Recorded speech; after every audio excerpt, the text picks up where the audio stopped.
অন্তর্বর্তীকালীন সরকারের কার্যক্রম কিংবা কর্মপরিকল্পনার রূপরেখা জনগণের সামনে আরো স্পষ্ট এবং সুনির্দিষ্ট হলে জনমনে থাকা সকল সন্দেহ সংশয়ের অবসান ঘটত। সম্মানিত উপস্থিতিবৃন্দ, শুধুমাত্র একটি জাতীয় নির্বাচন অনুষ্ঠানের জন্যই মাফিয়া সরকারের পতন ঘটেনি। এ কথা যেমন সত্য, তার চেয়েও আরো চরম সত্য হয়তো নির্বাচন, একটি সুষ্ঠু নিরপেক্ষ নির্বাচন না করার জন্যই কিন্তু মাফিয়া সরকারের নির্মম পতন হয়েছিল। সুতরাং একটি নির্বাচনকে শুধুমাত্র কোনো একটি রাজনৈতিক দলের ক্ষমতায় যাওয়া না যাওয়ার বিষয় হিসেবে বিবেচনা করার অবকাশ নেই। প্রতিটি জাতীয় নির্বাচনে জনগণ যার যার পছন্দের প্রার্থীকে ভোট দিয়ে নির্বাচিত করার সুযোগ পান। নির্বাচিত জনপ্রতিনিধিদের দ্বারা জনপ্রতিনিধিত্বশীল সংসদ এবং সরকার গঠিত হওয়ার সুযোগ তৈরি হয়। সর্বোপরি প্রতিটি সফল ও কার্যকর নির্বাচনের মাধ্যমে রাষ্ট্র ও সরকারের সঙ্গে নাগরিকদের গণতান্ত্রিক অধিকারের চুক্তি নবায়িত হয়।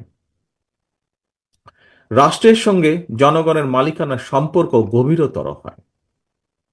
রাষ্ট্রে জনগণের মালিকানা প্রতিষ্ঠার লক্ষ্যে বিএনপি সহ গণতন্ত্রের পক্ষের রাজনৈতিক দলগুলো জাতীয় নির্বাচন অনুষ্ঠানের বিষয় সোচ্চার। কিন্তু অন্তর্বর্তীকালীন সরকারের কোনো কোনো উপদেষ্টা, এমনকি দু একটি রাজনৈতিক দলকেও জাতীয় নির্বাচনের ব্যাপারে ইদানিং কিছুটা ভিন্ন স্বরে কথা বলতে শোনা যায়। আমরা মনে করি জনপ্রত্যাশার প্রতি শ্রদ্ধা না দেখিয়ে নতুন রাজনৈতিক বন্দোবস্তর নামে গৌণ ইস্যুকে মুখ্য করে অকারণ সময় ক্ষেপণের চেষ্টা হলে সেটি জনমনে ভুল বার্তা পৌঁছবে। অন্তর্বর্তীকালীন সরকারের নিরপেক্ষতা এবং সরকারের কার্যক্রমের প্রতি জনগণের আস্থার সংকট সৃষ্টি হলে গণতন্ত্র প্রতিষ্ঠা করণের যাত্রাপথ বিপদসংকুল হয়ে উঠতে বাধ্য। অপরদিকে এ ধরনের পরিস্থিতি শেষ পর্যন্ত পলাতক মাফিয়া চক্রের দোসরদের পুনরুত্থানের পথকেই সুগম করবে। সম্মানিত অতিথিবৃন্দ, আজকের ইফতার পার্টিতে বিভিন্ন গণতান্ত্রিক দলের যেসব নেতৃবৃন্দ উপস্থিত রয়েছেন, আপনাদের অনেকের সঙ্গেই পরামর্শ করেই রাষ্ট্র রাজনীতি মেরামতের লক্ষ্যে আজ থেকে প্রায় 2 বছর আগে বাংলাদেশ জাতীয়তাবাদী দল জনগণের সামনে 31 দফা সংস্কার কর্মসূচি উপস্থাপন করেছিল। 31 দফা সংস্কার কর্মসূচি নিয়ে বর্তমানে বিএনপি সারা দেশে বিভিন্ন স্তরের জনগণের সঙ্গে সংলাপ অব্যাহত রেখেছে। তবে আমরা আগেও বলেছি, আজও আপনাদের সামনে তুলে ধরতে চাই, এই 31 দফায় চূড়ান্ত নয়।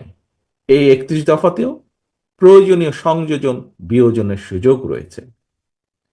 বিএনপি সহ প্রতিটি রাজনৈতিক দল মনে করে সংস্কার এবং নির্বাচন উভয়টিই প্রয়োজন। সুতরাং সংস্কার এবং নির্বাচনকে মুখোমুখি দাঁড় করানোর কোনোই প্রয়োজন নেই। রাষ্ট্রের রাজনৈতিক নীতি ব্যবস্থাকে শক্তিশালী এবং কার্যকর করার উপায় শুধুমাত্র কেতাবি সংস্কারের উপরে নির্ভর করে না। রাষ্ট্রের রাজনৈতিক নীতি ব্যবস্থাপনা শক্তিশালী হয় প্রতিদিনের গণতান্ত্রিক চর্চার উপরে।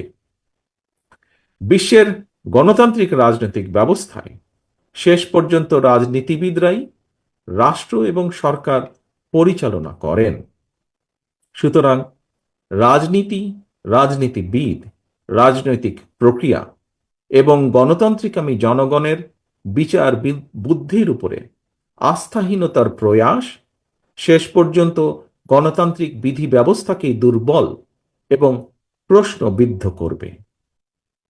সম্মানিত অতিথিবৃন্দ, একটি রাষ্ট্রের একটি সরকারের মেয়াদ নির্দিষ্ট, কিন্তু দেশের রাজনৈতিক নীতি কিংবা রাজনৈতিক ব্যবস্থাপনা দীর্ঘস্থায়ী, দীর্ঘমেয়াদী।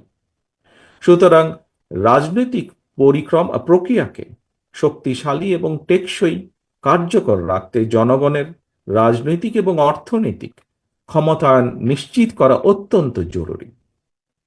দীর্ঘ ১.৫ দশক ধরে রাজনৈতিকভাবে ক্ষমতাহীন জনগণ এবার নিজেদের ভোটের অধিকার প্রয়োগের মাধ্যমে সরকার প্রতিষ্ঠা করে নিজেদের অধিকার বুঝে নিতে প্রস্তুত।